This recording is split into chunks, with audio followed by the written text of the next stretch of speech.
실체 2 조선일보와 그 언론의 실체에 대해서 조선일보와 정면에서 지금 투쟁을 하고 있는 조선일보 폐간을 일생의 목표로 삼고 있는 이두구 실천 단장님을 원포공원에서 이렇게 모셔다가 강의를 듣는 걸로 그렇게 하겠습니다. 저기 같이 오신 분을 이두구 단장님께 직접 소개해 주시고 알겠습니다. 한 1시간 무렵 정도 하고요. 그리고 한 30분에 걸쳐서 어서 오세요. 같이 이렇게 대화도 나누고 좀 질의응답하고 또 자기 의견도 얘기하고 이렇게 진행을 하면 좋겠습니다. 우리 동네 인문학은 금년에 시작해서 이제 이강재, 다달이 우리 지역에서 활동하시는 분 중에 하고 싶은 얘기 있는 분이나 또는 듣고 싶은 분이 있으면 한 달에 한 분씩 소재를 마련해가지고 강의를 듣는 프로그램이 두 번째 진행입니다. 이두구 선생님께서는 전교도 투쟁을 열심히 하시다가 조선일보와의 악연으로 평생 조선일보와 싸우겠다라고 하면서 원표공원 아실 거예요. 조선일보 사옥 바로 앞에 우리가 지도의 출발점 되는 곳. 그 공원에서 지금 2000일째? 한 1960일 정도 됐습니다. 2000일 가까이 이제 그 1인 시위를 포함한 사실은 다인 시위를 하루도 빠르지 않고 지금 진행을 해서 결국은 원표 공원에 거의 이제 오늘 며칠인가 뭐 봐. 며칠째인가 뭐 보라고. 며칠째인가 뭐 보라고. 같이 오신 분이 두 분 계셔가지고 우리 지역에 아산 계시지만 늘 보지만 전국적으로 조선일보와 보수언론과 싸우는 아주 전면에 있는 소사스의 우리 이두구 선생님을 박수로 자랑스럽게 소개드립니다.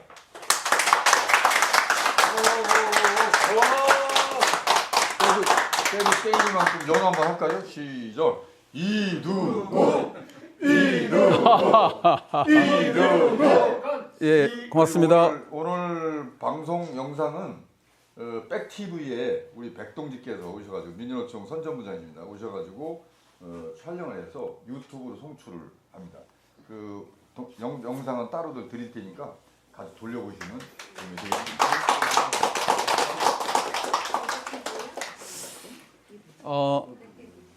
여기 우리 동네 인문학 이런 시간에 제가 앞에 나서게 돼서 영광으로 생각합니다. 가장 큰 의미가 있다고 저는 생각을 해요. 아까 말씀하셨지만 우리 동네 이웃이 할 말이 있어서 서로 의견을 나누자 하는 것. 뭐 굉장히 유명한 사람이 아니더라도 누구든 할 말 있을 때 함께 나눌 수 있다는 것 얼마나 아름다운 자리인지 생각합니다. 저도 이 자리에 서서 영광이고요. 그리고 제가 시작하기 전에 조선일보 폐간 오늘로서 1971일 이런가요?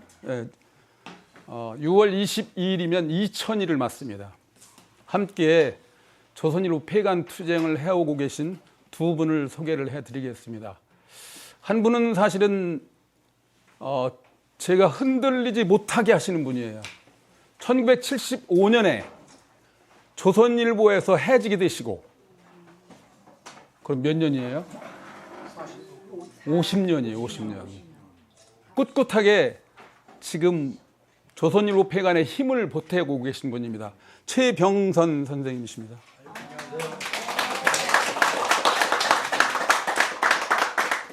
혹시 한 말씀? 저렇게 하시면서 저를 무건으로 이렇게 압박을 하고 계신 분입니다.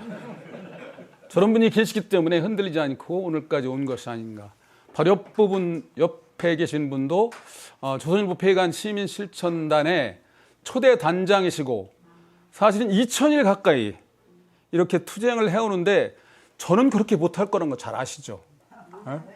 그런데 저런 분이 있어가지고 오늘까지 이어온 거라고 저는 단언할 수 있습니다. 김병관 전 단장님 현재는 고문을 맡고 계십니다.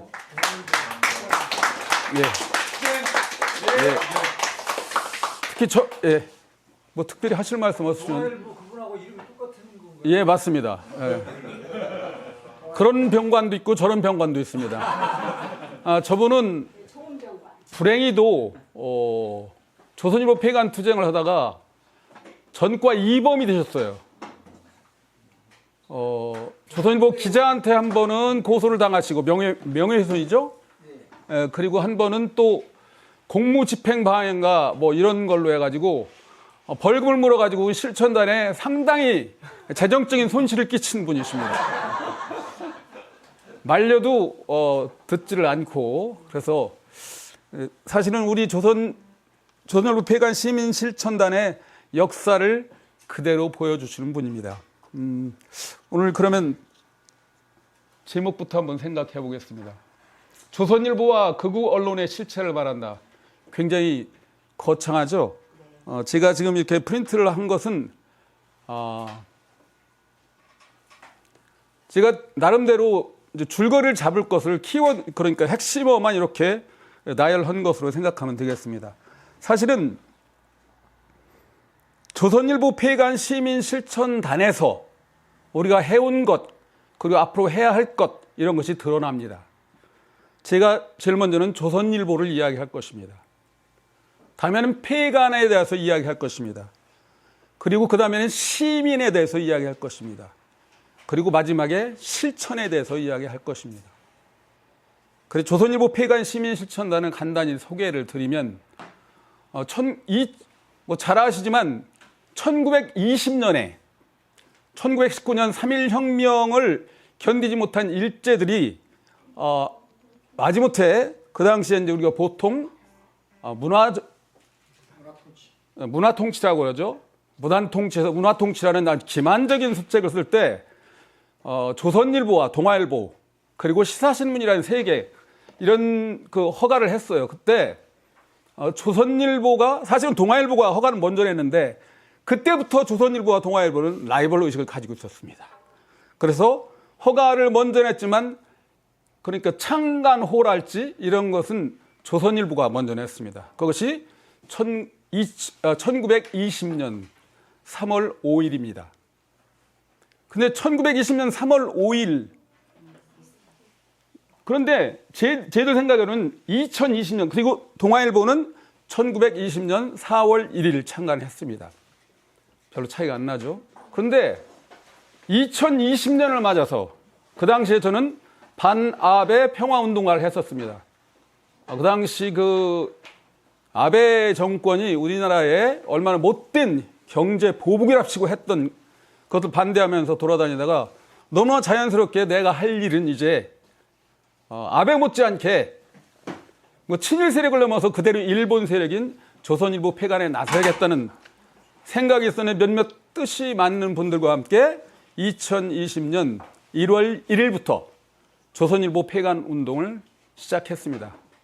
당시에는 금방 말씀드린 대로 동아일보도 같은 해 나왔으니까 그들 100년을 축하할 수는 없다, 축하하게 놔둘 수는 없다는 그런 아주 순수한 심보로 출발을 했습니다.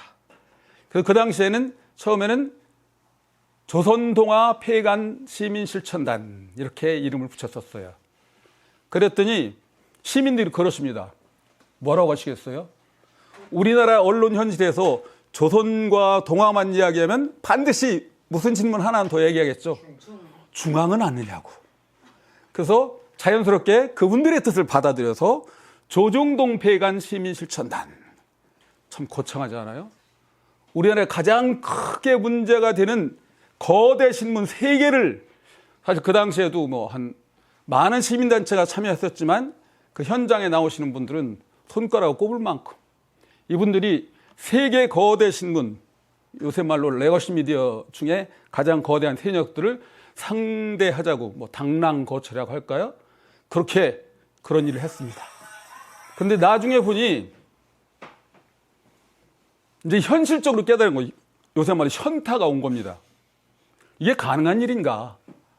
조선일보 폐간, 뭐 중앙일보 폐간, 동아일보 폐간 이런 것이 가능한 일인가? 그래서 그 당시에 현실적으로 이제 방향을 수정했습니다. 그래서 그렇죠. 한눈만 패자.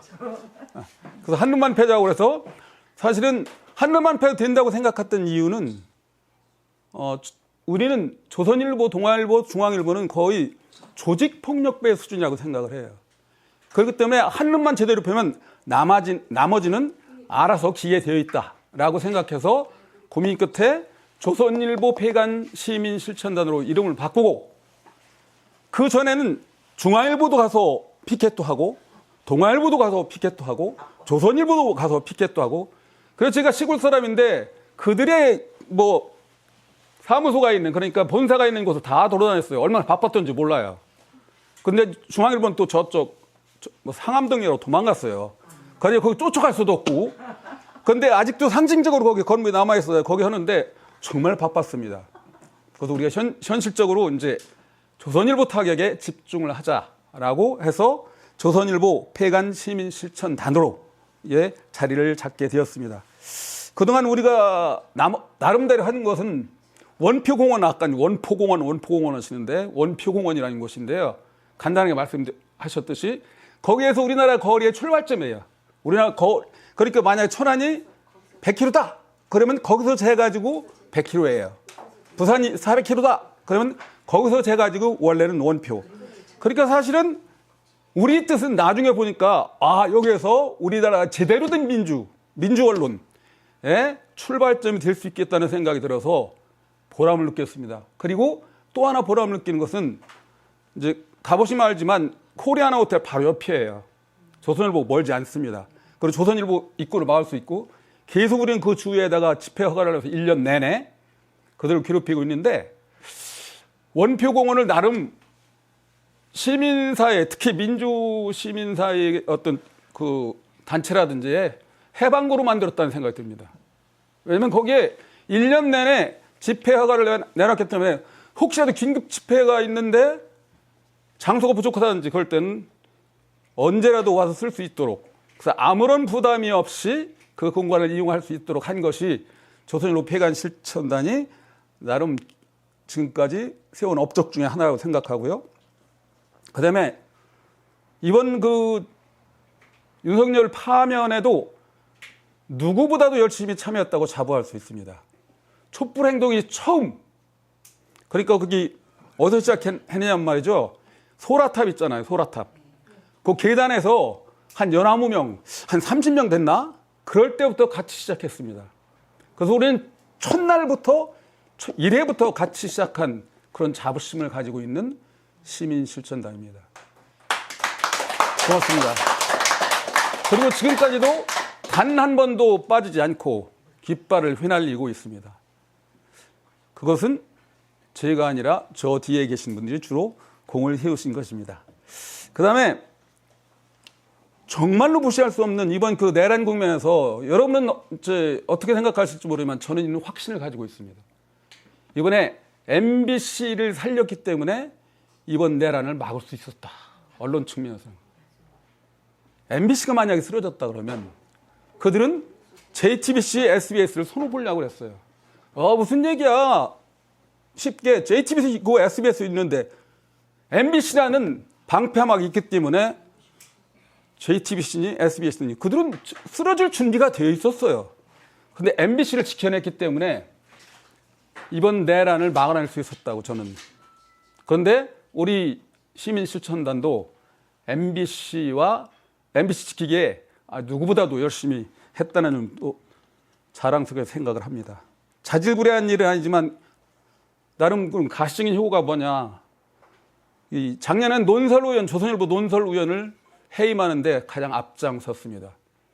뭐 들으신 분도 있겠지만 미디어 오늘이라는 그런 주간 신문이 있어요. 거기에서 조선일보의 논설위원과 그리고 국정원 직원 사이에 그 회사의 여직원의 사진을 교환하면서 입에 담기 어려운 음담패설을 나눈 적이 있었습니다.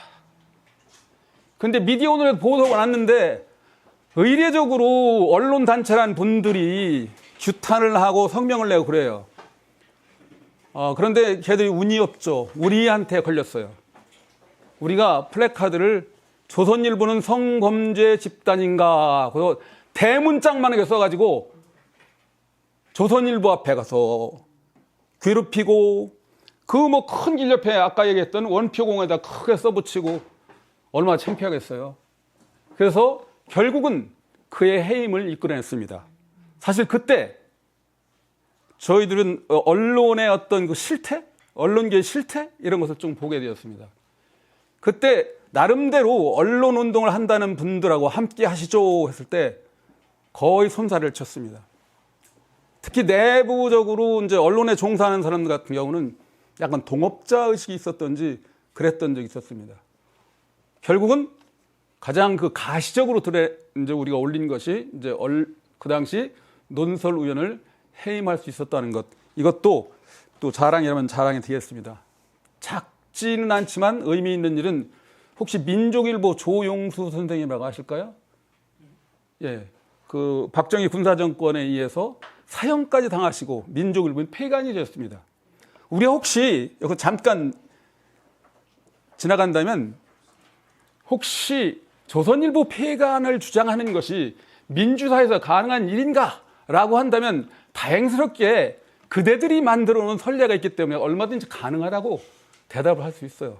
고맙게도 당신들 선례를 만들어 놨어요. 심지어 사주를 죽였어요. 그러면 우리는 만약에 필요하다면 그런 일도 다시 해도 별 문제가 없다. 이런 생각을 당돌하게 하고 있습니다. 또 하나, 언론중재법 들어보셨나요? 언론중재법 개정안. 그게 뭐냐면 가짜뉴스로 그 독자들, 국민들에게 심각한 피해를 입혔을 때는 징벌적 손해배상을 하자는 거예요. 그것 때문에 저분은 저 갈비뼈가 나가기도 하고 그런 적이 있었는데 수도 없이 사실 거기 저는 야영도 별로 하지 않는데 그 당시 조선일보 앞 그리고 저기 과천에 과천 청사 앞 거기에 방통위가 있거든요. 어떤 때는 영하 한 18도 되는데 혼자 텐트에서 누워 있으려면 야 이거 내가 뭐 하는 짓이지? 남부럽지 않게 나이도 먹고 그런 생각이 들 때도 있었습니다만 그 당시에 지금 아쉽게 생각하는 것은 TV조선 폐방을 할 수 있는 조건이 있었어요.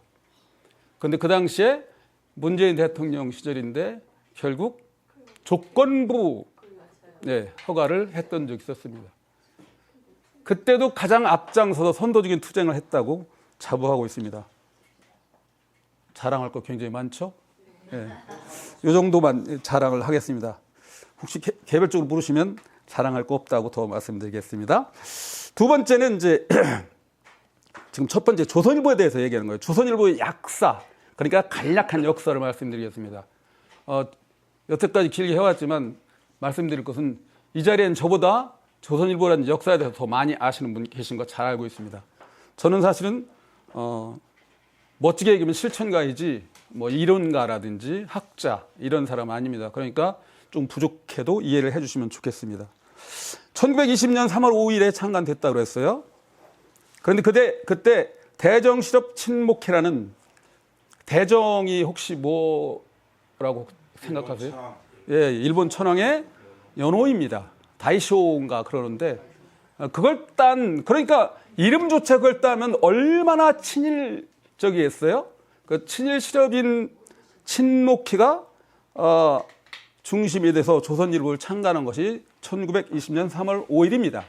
그때부터 24년 9월까지 대정 실업 친목회와 송병준, 사실 이완용보다 더하면 더했지 덜하지 않다는 매국노입니다. 이들이 운영을 했었습니다. 그런데 어떤 사람은 그런 얘기를 해요. 그런데도 약간 뭐 어쨌든 신문소의 기능을 했다는 얘기가 있다. 그래서 여기저기 전가는. 그런데 사실 그건 사실이기도 합니다. 그 사회주의 계열의 인사들, 기자들이 있어가지고 그런 일을 하긴 했었어요. 그런데 그것들이 어떤 신문사의 뜻이 아니라 기자 개인의 뜻 이런 경우가 많이 있었다는 거죠. 그러니까 지금 이따가 말씀드리겠지만 지금과 비교하면 그나마 편집권이라든지 이런 것이 약간은 독립되었던 것이 아닌가. 지금은 훨씬 더 후퇴를 했죠. 그 다음에 24년 9월에서 33년 3월까지. 이때 끝나게 된 이유는 송병준이 귀찮아서 그만둔 거예요. 하도 사회주의 기자들이 막 보도를 하고 여기저기 그 총독부에서 문제를 제기하고 그러니까 난 못하겠다 해서 넘긴 걸로 저는 알고 있습니다. 1924년 9월에 이제 넘겼는데 그 당시에 33년 이제 3월까지인데 신서구 이분들은 저 민족주의 계열 인사로서 이제 독립 운동을 하시고 그랬던 분으로 기억하시면 됩니다. 쭉 있죠? 그때가 이제 제대로 우리가 보통 이야기하는 민족지로서의 성격을 갖게 됩니다. 그래서 스스로 민중의 신문을 자처했고요. 자처하다 그러면 민중의 신문으로 불릴만 했고요. 그리고 신간의 기관지임을 내섰습니다. 신간의 기관지임을. 그래서 우리가 혹시라도 조선일보가 민족지였어. 제1의 민족지야라고 한다면 이 부분에 대해서는 우리가 인정을 할 만합니다. 그러나 다음으로 넘어갑니다. 1933년 어떤 약간 문제가 있어가지고요. 뭐 재정적인 문제도 있고 좀 내분도 있고 무슨 뭐 돈에 관련된 문제가 있어가지고 어려움에 처했을 때 당시 조선일보의 사장이었던 조만식 씨가 역시 정주 출신인가 저 서북 출신이에요. 그 사람인 방응모 광산갑부 이 사람 졸부예요. 뭐 손가락만은 뭐 금을 발견해가지고 뭐 졸부가 됐다 그러는데 어쨌든 그 사람한테 인수를 하도록 합니다. 그래서 우리가 문제로 삼는 것은 지금부터입니다. 이 1934년부터 지금까지 거기같이 일부러 방응모, 방일영, 방우영, 방상훈, 방준호 지금 방상훈이 회장이고 방준호가 사장입니다. 조선일보에. 이럴 때는 제대로 된 언론의 기능을 물론 사기업이기 때문에 자기의 이익을 찾는 건 뭐 어쩔 수 없다지만 사회적인 공기로서의 기능을 거의 하지 않고 민족 반역의 역사만을 계속해왔다고 이렇게 규정을 할 수 있습니다. 따라서 만일 저는 여기서 지금 현재의 조선일보를 방시 조선일보라고 불러야 마땅하다고 말씀을 드립니다. 왜냐? 방시라고 구분을 하지 않으면 이전에 아까 그런 역사도 있었잖아요.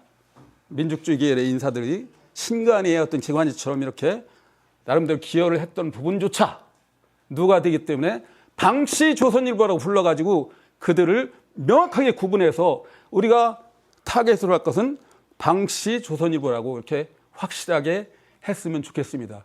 그래서 저는 지금 이제 아시는 분은 아시는데 민들레와 서울의 소리는 거의 100회 가까이 썼는데 민들레에 일주일에 한 번 정도 거의 영원히 고갈됩니다. 한 1500자나 2000자를 100번 쓰면 한 20만 자 정도 되는 것 같은데 20만 자가 얼마나 되는지 모르겠어요. 아직은 그냥 보내기만 해가지고. 그런데 거기에서 저는 언제나 조선일보를 방시 조선일보라고 부릅니다. 그 이유는 공인되지 않은 것을 왜 그렇게 하는가라고 할지 모르지만 저는 그렇게 불러야 마땅하고 그리고 혹시라도 그들이 아주 간악하게 이런 것도 있었잖아 라고 한다면 아니지. 1933년 이후 방응모가 인수한 일엔 그런 거 없었잖아. 양심적이야지. 이렇게 하기 위해서 방시 조선일보라고 부르기를 권합니다. 그러면 그 다음에 방시 조선일보의 기회주의 이렇게 제가 넘어가도록 하겠습니다. 이따 혹시 궁금한 거 있으면 질문해 주시면 아는 만큼 대답을 해드리겠습니다. 이 방시 조선일보가 왜 그럼 그렇게 못된 짓을 하느냐? 못된 짓의 이제 본질을 보면 철저히 자기 이익을 구하기 위한 기회주의적인 행태예요. 그래서 몇 개를 꼽아보겠습니다. 1936년, 즉 그들이 인수한 지, 방씨가 인수한 지 3년 후에 일장기 말소 사건이 있었습니다. 8월인가요? 베를린 올림픽에서 손기정 선수가 마라톤에서 1등을 했죠. 그때 이제 동아일보가 일장기 말소 사건으로 정관이 됩니다. 거의 1년 가까이 정관이 한 10개월 정도 되는 것 같은데. 그리고 여운형 선생께서 이끌었던 조선중앙일보라는 것도 역시 그 당시에 일장기 말수 사건을 같이 하게 됩니다. 말수 사건에 같이 동참하게 됩니다. 그런데 조선일보는 거기에 참여하지 않는 거, 참여하는 건 고사하고 방응모라는 사람이 전국을 돌아다니면서 연설회를 합니다. 발전 자축회를 합니다. 왜요? 정말 라이벌이었던 동아일보가 지금 거꾸로져 있어요.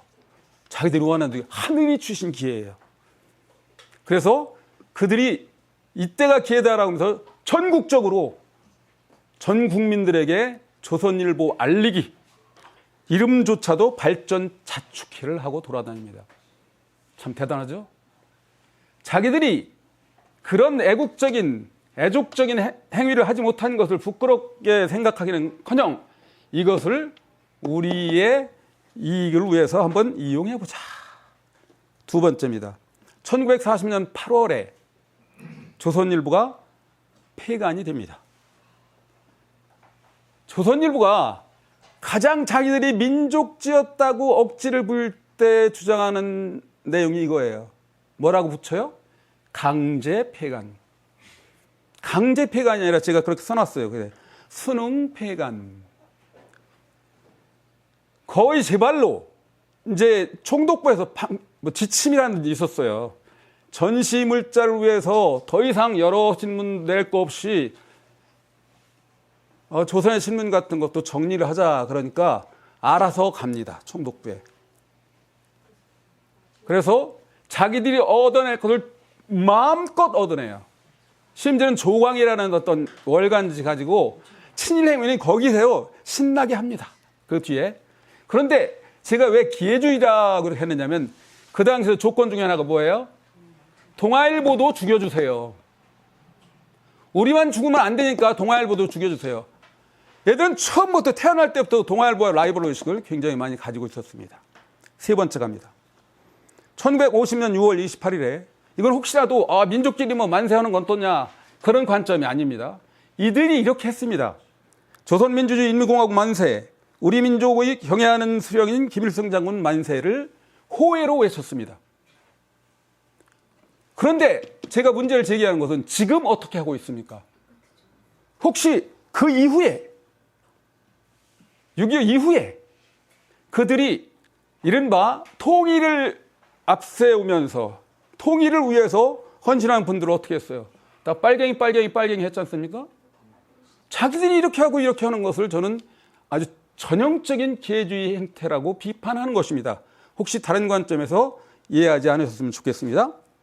네 번째, 1980년 5월에 전두환 찬양 및 국보의 참여, 광주민주화운동 폄훼 이런 건 잘 알고 계시죠? 그 당시에 국가보위 비상입법회의인가에 전국 단위의 언론사의 사장으로는 유일하게 입법위원으로 참여합니다. 그 뒤로 조선일보가 보이는 행태는 여러분 참 잘 아실 겁니다. 실제로 1980년 그 이후로 조선일보가 부스라든지 이런 데서 제1의 신문으로, 제1이란 말이 혹시라도 질이라든지 이런 건 상관없이 부스라든지 이런 것으로 도약했다고 알려지고 있습니다. 한 번 더 봅니다. 2025년 5월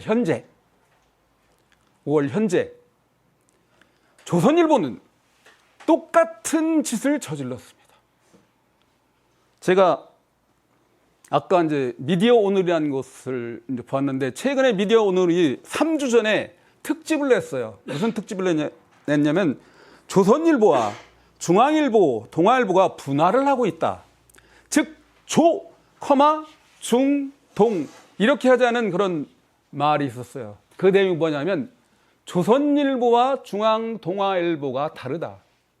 그 예를 미디어원에서 조사를 했더라고요. 그렇게 2024년 12월 3일에는 조중동 모두 12월 4일에 조중동 모두 찬양하는 그런 그 내란 시도를 찬양하는 사설은 쓰지 않았습니다. 그러나 12월 4일부터 4월 22일까지 미디어 오늘이 조사한 거예요. 거기에 보면 사법부나 공수처, 민주당을 공격하는, 일방적으로 공격하는 사설을 써댄 것. 혹시 그럴지 몰라요. 신문이 민주당 공격할 수 있지. 그런데 민주당 공격한다는 뜻은 뭐예요? 잘 아시겠지만 이따 이제 한번 살펴볼 거예요. 민주당이 그러니까 국민의힘과 정쟁의 결과로 내란을 행겨났다 하는 프레임이기 때문에 이렇게 얘기를 하는 거예요. 사법부, 공수처, 민주당을 비판한 사설을 쓴 횟수가 조선일보 63회,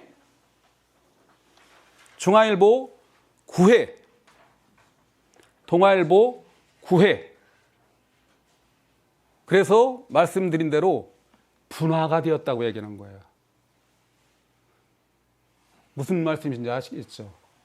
그러니까 한 7배 정도, 다른 신문보다 조중동이라고 우리가 함께 부르는데 실제 조선일보는 아주 기회주의적인 행태로 혹시라도 1980년도에 누렸던 영예를 이번 기회에 다시 누릴 수 있을까라고 하는 기회주의적인 행태를 보이고 있습니다. 이것이 이따가 우리가 실천해서 말씀드릴 조선일보 폐간 처벌 청산에 우리 시민들이 힘을 모아야 하는 이유가 됩니다. 하나 더 말씀드리죠. 역시 그 쭉 12월 써놨습니다. 윤석열 대통령 12.3 계엄 선포를 강력히 지지합니다. 윤 대통령 즉시보, 부정성 탄핵 원천 무효다. 문영배, 이미선, 김영도 8인 헌법재판들에게 엄중히 형고한다. 이것은 조선일보의 기사 내용은 아니에요. 뭘까요? 극우단체의 광고 내용이에요. 극우단체의 광고 내용을 실었어요. 광고를 실었어요. 얼마나 재밌겠어요. 한번 생각해 봅시다. 조선일보가 이 말을 하고 싶어요. 자기 입으로. 근데 극우단체가 이 말을 해주는 거예요. 근데 광고는 특징이 뭐예요? 돈도 벌어요. 그리고 자기는 하고 싶은 말을 해요. 이런 횡재가 어디 있어요? 이렇게 아주 노골적인 기회주의적인 행태를 보이는 것이 조선일보라는 겁니다. 그럼 조선일보가 뭐라고 할까? 이렇게 뭐라고 하면 에이, 광고는 우리의 뜻이 아니야. 그러나 광고물 윤리 강령인가 그런 게 또 있어요. 그런데 사회 미풍 양속을 해친다든지 이런 것들은 게재하지 않게 되어 있어요. 그러니까 이런 것도 반드시 조선일보를 응징하고 이번 그 내란에서 조선일보가 한 행태를 비판하는데 넣어야 마땅하다고 생각합니다. 오늘 극우 언론 이런 얘기를 했는데 제가 잘 모르지만 보수, 수구, 극우는 얼마나 다를까? 제가 챗GPT도 한번 물어봤어요.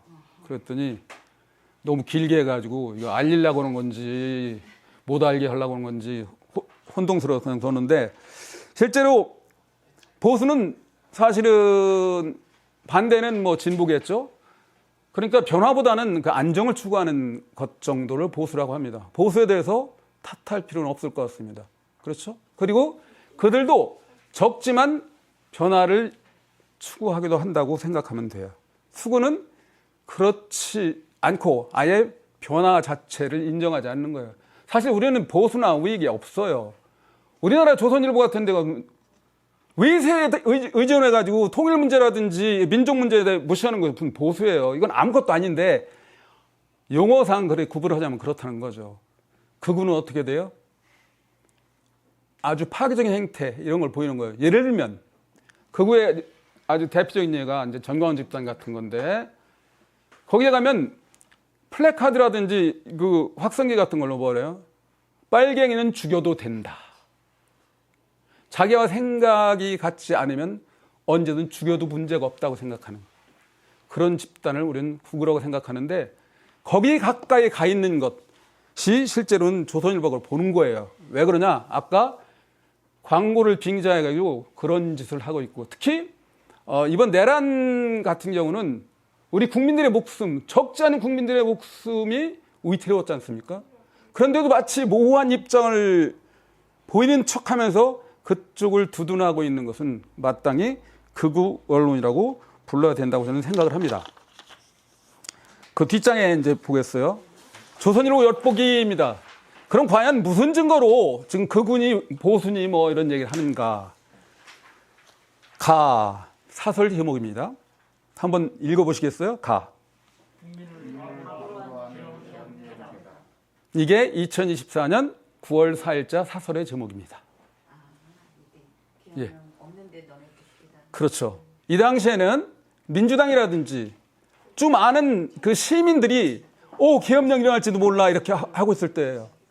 그런데 그것을 뭐라고 단정했습니까? 괴담이라고 단정했죠. 한번 생각해 봅시다. 조선일보 스스로 뭐라고 그래요? 자기들이 제1의 신문이라고 그래요. 만약에 제1의 신문이 사실이라면 국민도 알고 국회의원한테 들어간 정보가 그들에게 가지 않았겠습니까? 취재를 할 거 아니에요. 그리고 그들은 아주 안테나를 최고 높이고 더듬이 가지고 해가지고 어떤 정보라도 캐려고 노력할 거 아니에요? 그런데 그들이 그걸 몰랐을 리가 있어요? 저는 그래서 이건 적극적으로 그들이 계엄령을 덮으려고 노력했다. 한편이 되어서 충분히 의심할 수 있다고. 어떻습니까? 그렇지 않습니까? 의로 하나 해드리겠습니다. 이들이 같이 괴담이라고 하는 것 중에는 후쿠시마 그 사설에 후쿠시마 핵오염수 괴담, 천안함 괴담, 광우병 괴담 이런 것이 있었습니다. 어때요? 그리고 사드 괴담. 이 네 가지는 조선일보 덕분에 괴담이 아니라 진실로 되었습니다. 그래서 조선일보한테 고마운 마음을 가지게 되었습니다. 두 번째, 이런 게 있었어요. 한번 읽어보실래요? 대북전단 필요하지만 내부 분열을 피하는 방식이야. 이런 것들을 바로 개소리라고 하는 거예요. 그렇지 않아요? 대북전단 필요한데 내부 분열을 피할 수 있는 방식이 있어요, 없어요? 없어요. 이게 개소리 아니고 뭡니까? 사람이라면 이런 얘기 합니까? 제정신 가진 사람이 이런 얘기 못 하죠. 예? 정말 미안해요. 이런 때, 제 집에도 개 있습니다. 그런데 한번 생각해 보자고요. 좀 더 심각하게 생각해 봐요. 대북전단이 뭐였어요? 외환 유치의 출발점이었죠. 전쟁을 도발하고자 하는 것 아니었나요? 지금 그렇게 앞으로 더 조사를 하고 특검이라든지 뭐 이런 거 해가지고 더 조사를 나오겠지만 대북전단이 개별적인 독자적인 사건이 아니잖아요. 그럼 북에서 반응이 있고 그렇게 해서 뭐 하고 해가지고 결국은 뭐 문기 띄우고 뭐 이렇게 해가지고 전쟁을 하려고 했던 거 아닙니까? 그런데 이런 것들 가지고 대북전단 필요해! 라고 했던 것은 전쟁해도 좋아 까지 생각해 볼 수 있다는 거예요. 단정하지는 못하지만. 안 그런가요? 저는 그렇게 생각을 합니다. 그 다음에 답은 이건 뭐 김여사 사과 그러는데 제가 뭐 시간상 더 얘기를 했겠지만 사과가 아니라 뭐를 해야 돼요? 처벌해야죠. 만약에 김여사를 사과로 끝내면 우리나라의 법치는 무너집니다. 그래서 조선일보가 사과 타령을 계속했어요. 그리고 나중에 하는 얘기가 뭐예요? 내가 사과를 할 때 사과했으면 이런 문제 없었는데. 재밌지요? 조선일보를 보면 이런 재미난 순간도 있습니다. 한번 그다음에 라는 빼고 윤 대통령 이 대표가 직접 승복 선언해야. 이건 굉장히 문제가 많은 거예요. 언뜻 멋있잖아요? 윤 대통령과 이 대표가 직접 승복은 이거 뭐예요? 헌재의 판결 결과를 승복하라는 거예요. 어떤 문제가 있습니까? 한번 여러분 생각해 보십시오. 내란을 일으킨 사람은 윤석열인데. 예. 그렇죠. 정확하게 지적하셨습니다. 그리고 윤석열과 이재명이 똑같이 범인이라는 거죠. 그렇죠. 그리고 윤석열과 이재명 사이 뭐라? 이번에 내란은 정쟁의 결과일 따릅니다. 그렇지 않나요? 더 중요한 것은 여기에 국민이 없다는 거예요. 만약에 이재명 대표 미안하지만 내 얘기를 잘 들으십시오. 이 대표가 승복했다고 합시다. 사실 이 대표가 이번에 내란 혼자 먹었어요? 어림도 없죠. 그러니까 국민을 완전히 배제하는 거예요. 조선일보의 특징은 언제든지 마치 정치 세력끼리 거래를 하면 문제가 없는 것처럼 이렇게 쓰고 있어요. 철저하게 국민들을 배제하고 있는 것이 조선일보의 흉계라고 저는 생각을 합니다. 그래서 그런 문제가 저는, 그리고 얘들이 보통 이제 뭐라고 해요? 불편부당? 조선일보에 그게 사시예요, 사시. 저는 그걸 사기라고 읽는데, 사시가, 그러니까 뭐 교훈처럼 사훈이 불편부당이에요. 양다리, 물타기 이런 거잖아요. 그래, 마치 둘 중에 어느 한편에 치우치지 않는 것 같은 논리를 주장하면서 실제로는 본질을 가려버리는 그런 못된 짓을 하고 있습니다. 그리고 이번에서는 내란을 인정한다는 건 무슨 뜻이에요? 민주주의가 대한민국의 정체성을 부정한다는 거 아닙니까? 이게 그냥 정쟁의 사안이 아니잖아요. 그래서 굉장히 심각했다고 저는 생각을 했습니다. 이제 5번째로 넘어가겠습니다. 방시 조선일보, 그럼 폐간, 아까 말씀을 드렸습니다. 폐간의 다행히 폐간의 사례는 있습니다. 심지어는 사주를 사형시킨 것도 있습니다.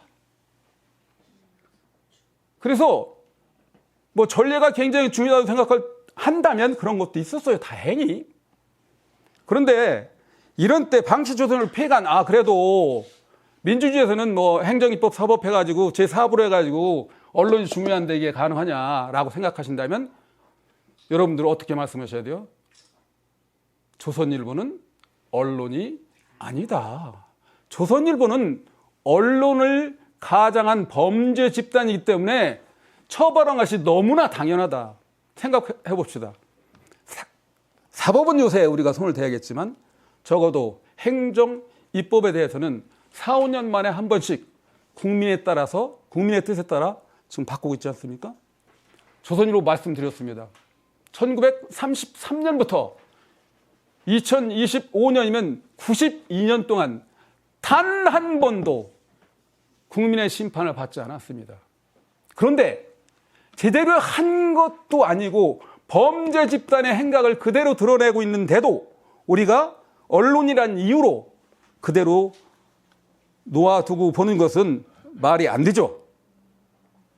국민의 심판, 국민의 판단 이런 것들을 따라야 하는 것이 너무나 당연하다고 보고요. 시간 때문에 제가 좀 서두르고 있습니다. 그리고 이제 이렇게 얘기하면 또 그런 사람이 있어요. 그래도 민주주의의 요체는 언론 자유 아니요. 여러분, 언론 자유는 무엇이 언론 자유? 혹시 언론 자유가 뭐라고 생각해 보셨어요? 저는 좀 다르게 생각하거든요. 언론의 자유는 언론인의 자유, 신문의 자유가 아니에요. 실제로 언론 자유는 국민들이 진실을 알 자유, 이런 권리를 언론의 자유라고 봐야 돼요. 따라서 언론이 누려야 하는 것들은 수단이에요. 무슨 수단이에요? 국민들에게 진실을 전달하기 위한 수단에 지나잖아요. 그런데 지금은 걔들이 중간에도 떼먹는 거예요. 언론 자유를. 마치 자기의 독점적인 권한인 것처럼. 그래서 그들이 지난번에 언론중재법 이야기할 때 그렇게 얘기를 하는 거예요. 야, 우리 가짜뉴스조차도 우리 자유인데라고 했던 거예요. 뻔뻔하게. 언론 족쇄법이니 포괄법이니 별짓 다 하고 막 세계적인 언론기관을 동원해가지고 요난을 떠는 적이 있었는데, 그래서 여러분이 반드시 알아야 될 것은 언론의 자유는 그들이 가지고 있는 그들만이 누린 자유는 수단을 가지고 마치 목적인 것처럼 장사하는 거예요. 수단이 목적에 봉사하지 않으면 언론 자유로서는 의미가 없다라고 당당하게 말씀하셔야 그들이 못된 짓을 하면서 가짜 뉴스를 하고 국민을 이간질시키고 전쟁 선동을 하고 하면서 언론 자유인데라고 한다면 일침을 가하실 수 있습니다. 언론 자유, 너 배달원 자유야 임마. 왜 네 배달꾼 왜 떼먹니 이 자식아? 맛만 봐도 큰 죄인데 이렇게 당당하게 말씀을 해 주셔야 합니다. 그래서 언론중재법 개정안도 그때 이렇게 좀 말씀을 드렸고요.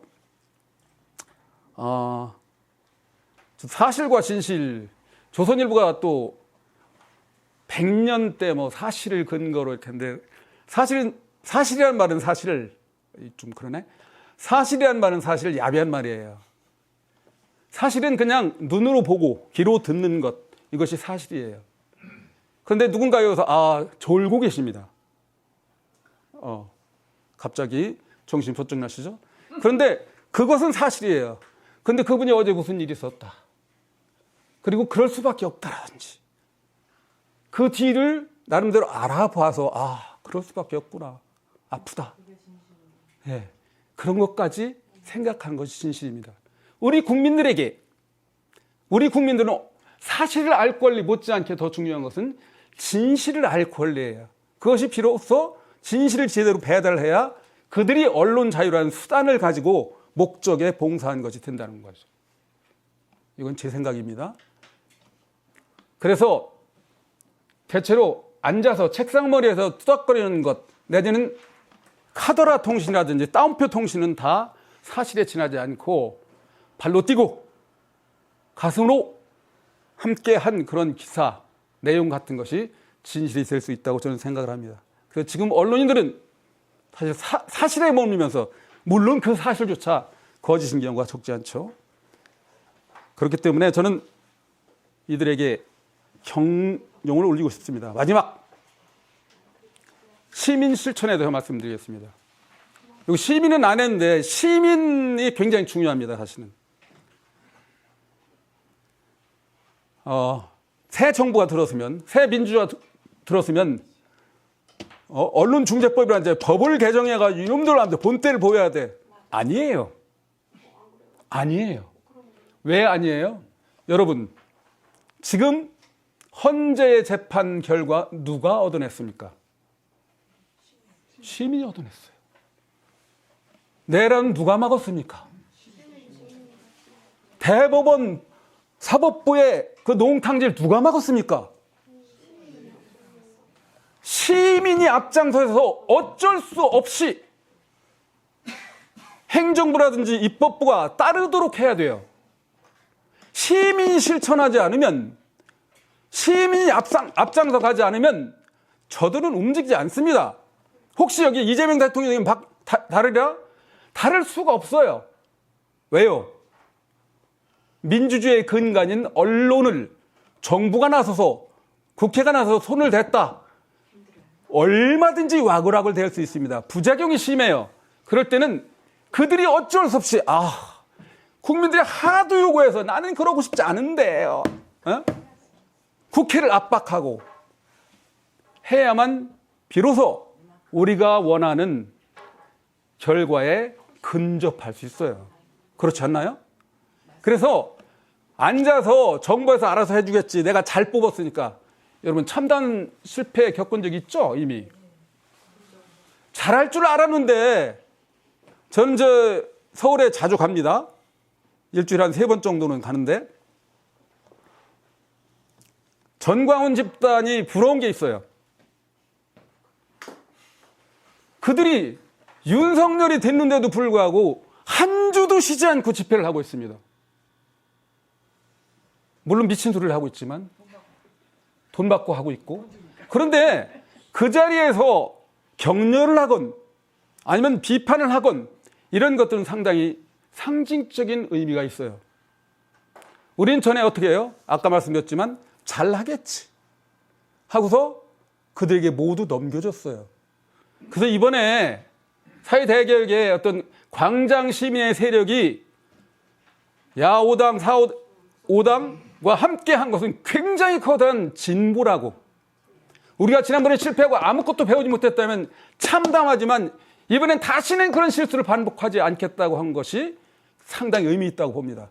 저는 거기서 사회대개혁하면서 조선일보 처벌 내지는 적어도 조선일보가 이번 내란에 얼마나 개입했는지에 대해서 제대로 규명을 하지 않는다면 한계가 뚜렷하다고 봅니다. 좀 용감하게 그렇게 해줘야 하지 않을까. 또 하나, 제가 소극적 시민운동 그렇게 했어요. 뭐 TV 조선도 거부하고 우리 시민실천단에다 후원도 하셔가지고 니들 난 못 나가니까 대신 해줘 한다든지, 아니면 뭐 작지 않지만 꽤 큰 것이 뭐냐면 지자체의 구독, 조선일보 구독하는 거 있잖아요. 조사해가지고 현황 파악해가지고 그거 하지 마. 왜 하는 거야? 지금 종신문 안 봐도 되는데 왜 굳이 돈 내서 하는 거야? 이거 시민 혈세야. 이거 다른 데다 쓰면 안 돼? 지역 언론 같은 거 활성화시키면 안 돼? 라고 자꾸 압박을 해야 된다고 생각합니다. 그리고 저는 이제 그 조선일보 폐간 운동에 항상 어려웠던 것이 그거예요. 조선일보는 반민생, 반노동, 반환경, 반교육, 반평화, 반농업, 반지역, 반뭐뭐뭐 하고 있어요. 근데 정작 그러니까 조선일보부터 아주 참담하게 피해를 보고 있는 이 민주단체, 진보단체들이 조선일보 문제에 대해서 공동으로 대처할 수 있는 연대기구조차 없다는 건 저는 사실 의아하게 생각을 합니다. 물론 이런 기구가 있어요. 무슨 지금 뭐 특정하게 거론하기는 그렇지만 그보다는 좀 더 강구하게, 적어도, 그리고 그거의 한계는 뭐냐면 조선일보로 특정하지 않고 있어요. 지금 용감하게 저는 조선일보로 특정해야 된다고 생각합니다. 아까 이유? 그런 거 있었잖아요. 니들은 훨씬 더 노골적으로 있어 임마. 남들 9건 하는데 97, 64, 7배 했어 이 자식들아. 조선일보도 이번에 내란 세력이 틀림없어. 그래서 사실은 언론단체에서는 조선일보를 언론 내란수계라고 이렇게 규정한 적도 있습니다. 그 다음에 조금 이제 제가 무슨 선생이었었다고요? 영어 선생이었어요. 그래서 하나 썼어요. 미디어 리터러시라고. 이게 뭔지 아세요 혹시? 리터러시란 말은 보통 해득하는 거예요. 해득. 알아보는 거예요. 그래서 이걸 이제 우리말로 쉽게 하면 뭐라고 하면 좋겠어요? 문해력인데 저는 그렇게 제가 이제 칼럼 비슷하게 쓰는 게 뭐라고 하면 바로보기예요. 언론 바로보기. 언론 바로보기 교육이 초등학교 때부터 필요해요. 지금 우리가 가짜뉴스 걱정하는데 실제로는 미디어 리터러시 교육을 제대로만 한다면 어려부터 아이들한테 일찍부터 이런 교육을 교육과정에 도입한다면 그렇게 큰 문제 될 거 없어요. 자연스레 신문을 갖다 놓고 비판적으로 보는, 그건 정치 교육도 됩니다. 요새 교사들 뭐 시민적 정치 자유 이런 거 얘기하는데 이런 것들 좋은 하여튼 열쇠가 될 수 있어요. 그래서 이건 정말로 꼭 필요한, 그래서 다음에 지금 뭐 현 정권 뭐 그때도 요구해야겠지만 다음 교육감 선거에서 이것이 반드시 그들의 공약에 반영이 될 수 있도록 압박을 하는 것이 저는 필요하다고 생각합니다. 그리고 이제 거의 끝나가요. 뉴미디어를 만나는 자세 정말 부탁합니다. 카톡방에 하다못해 읽어서 좋아요. 읽었어. 표시라도 해 주십시오. 그리고 제가 아까 말씀드린 제가 이렇게 썼어요. 마음에 안 들어 좋아요. 이게 굉장히 중요해요. 그것이 많은 사람들이 좋아요 하면 유튜브 같은 거 잘 아시잖아요. 뭐 보통 조댓구알이라고 그렇게 얘기하죠. 좋아요, 댓글, 뭐 구독, 알림 설정 이런 거 해주시는 것이 뉴미디어 시대에 사시는 여러분들이 앉아서 언론 환경을 바꾸는 데 기여할 수 있는 거예요. 그런 태도 작은 것 같지만 아주 큰 거라고 저는 생각을 하고요. 당연히 조선일보를 폐간시키고 난 자리에 대한언론 이런 것도 당연히 생각을 해야겠습니다. 그리고 이제 혹시 언론 바우처라는 얘기 들어보셨을까요? 언론 바우처. 네, 언론 바우처가 뭐냐면 지금은 정부에서 보증 같은 걸 줘요. 광고 뭐 이런 것을. 근데 이게 정부에서 직접 집행하는 것이 아니라 누구한테 줘요? 국민들한테 줘요. 한 4만 원씩, 5만 원씩 줘서 네가 마음에 드는 언론사에다가 이렇게 네가 직접 줘. 국민들이 직접 줘. 얼마나 멋있어요. 물론 지나치게 쏠린다든지 그런 것은 제도를 보완하면 됩니다.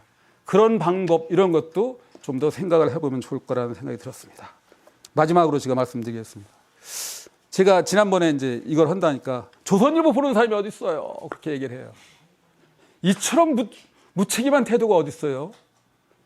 사실은 지금도 정치권에 야당이나 여당 이런 사람들은 조선일보에 났는지 안 났는지, 조선일보의 논지가 무엇인지 이런 걸 가지고 그들이 두려워하고 있어요.